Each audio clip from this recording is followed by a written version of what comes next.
first Lifesaving award. So congratulations. And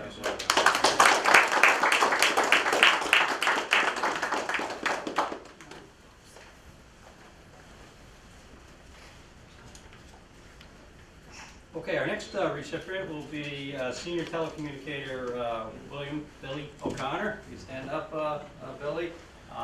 Billy came to us from Morris Township when we began dispatching services for Morris Township. So, Bill, I think you have about 12 years in the service right now. He's a Coast Guard veteran too.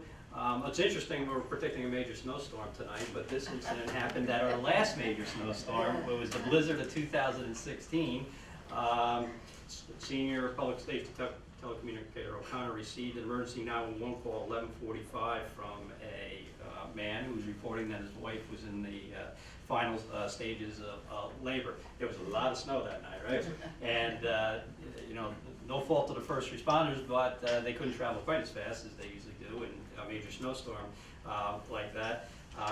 So Bill went into the emergency medical pre-arrival instructions for emergency childbirth, and he walked the father and mother through a successful birth of a child on it before the first responders arrived. And I have a couple more medical assist words today for emergency childbirth.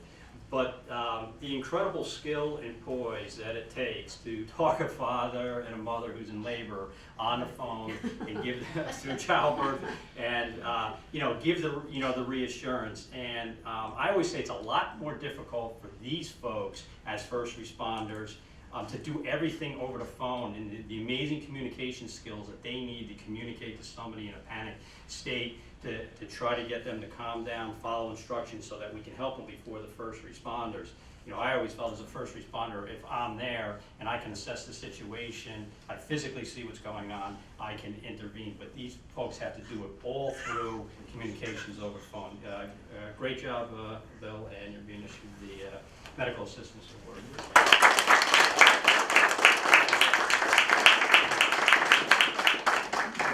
Bill, if you could just go back and take a picture of us for you. It's okay, I got it right there. Let's give the camera though. Thank you. And Bill works midnight, so he normally doesn't know what daylight looks like. Well played, well played. We'll have a dark picture. My next recipient will be telecommunicator Ashley Napolitano. If you come on up here, Ashley. Ashley worked the night shift last night at her request, so she might be a little sleepy this morning.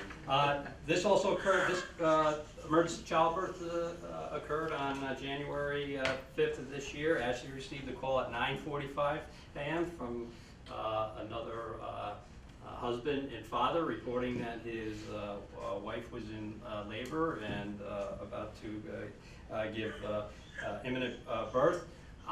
She, again, just like Bill, went into the emergency pre-arrival instructions for childbirth, prepared the father and the mother according to protocol for emergency childbirth. First responders, police, fire, EMS were all responding. Again, she did a phenomenal job of speaking with the father. I think at one point the father also put the phone on speaker so the mother could hear the instructions. And the mother was about halfway through delivery when the first responders arrived. But again, it was just amazing the reassurance and in the calm voice over the phone, giving those instructions to the parents. And you're being issued the Medical Service Assistance Award for your performance.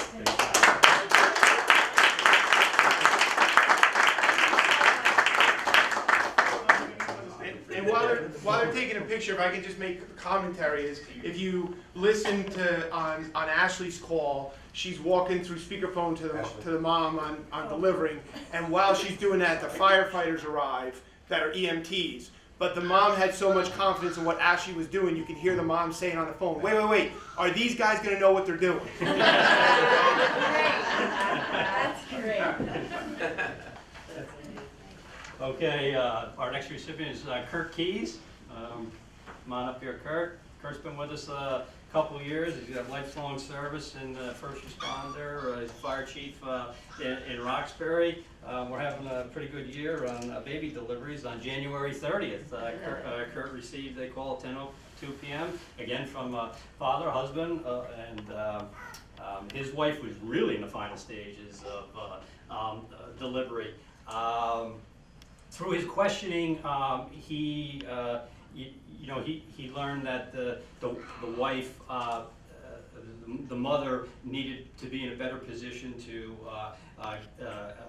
give birth. He assured that the mother was in a safe position, gave the instructions to the father and the mother, and he was successfully able to assist the father and the mother through some of the pre-arrival emergency childbirth instructions, where the baby was actually born before the police officers arrived. And when I listened to this audio, Kurt was trying to get some communication from the father as the birth was occurring, because our concern is that the baby's not in any type of respiratory arrest, because if they're in a respiratory condition, we have to go into a whole other set of protocols to make sure that we get the baby breathing. He was having a little trouble getting the feedback from the father on the condition of the baby, and then the baby started to cry, and you exclaimed, "Is that the baby? Is the baby crying?" And the father said, "Yes, yes, yes." And then you finally got the father to say that it was a baby boy, right?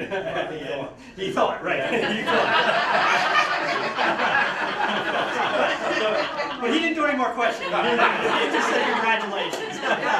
And by that time, the police officer, I left that part out. The police officers arrived, and you received a really heartfelt letter from actually the police officer who arrived, at the scene, because I think he was pretty taken aback by the whole situation that he walked in.